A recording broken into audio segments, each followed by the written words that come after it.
কাছে যাও, একটুও কি তুমি টের পাও?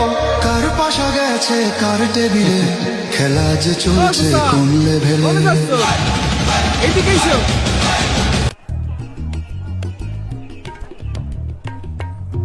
এইটা দেখে এম্বা করছো? না মানে দেখতে জানি কেমন লাগতেছে। আরে এটা তো বডিওল ক্যামেরা, তাই না কোন ভাই? বডিওল না, বডি ওর্ন ক্যামেরা। ওই একই কথা।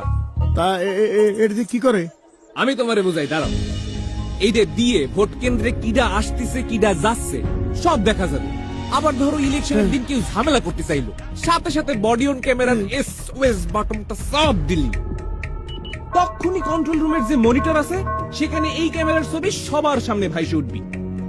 কন্ট্রোল রুমেতে পুলিশের কাছে জিজ্ঞেস বুঝে সমস্যাটা কি, পুলিশে আর একটা বাটন চাইবে যখনই কইব সাথে সাথে ডাইরেক্ট অ্যাকশন। তখনই সশস্ত্র বাহিনী, বিজিবি ও আইন শৃঙ্খলা বাহিনী আইসে এই সন্ত্রাসীগুলারে ধরে যে যে আকাম করব একদম লাল দালানে ঢুকাই দিবে। বুঝিছো ব্যাপারটা?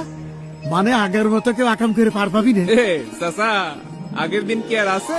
আমি দামিয়ার লাইলাতুল ইলেকশনের দিন শেষ। চলো ভোটটা দিয়ে আসি। চলো চলো।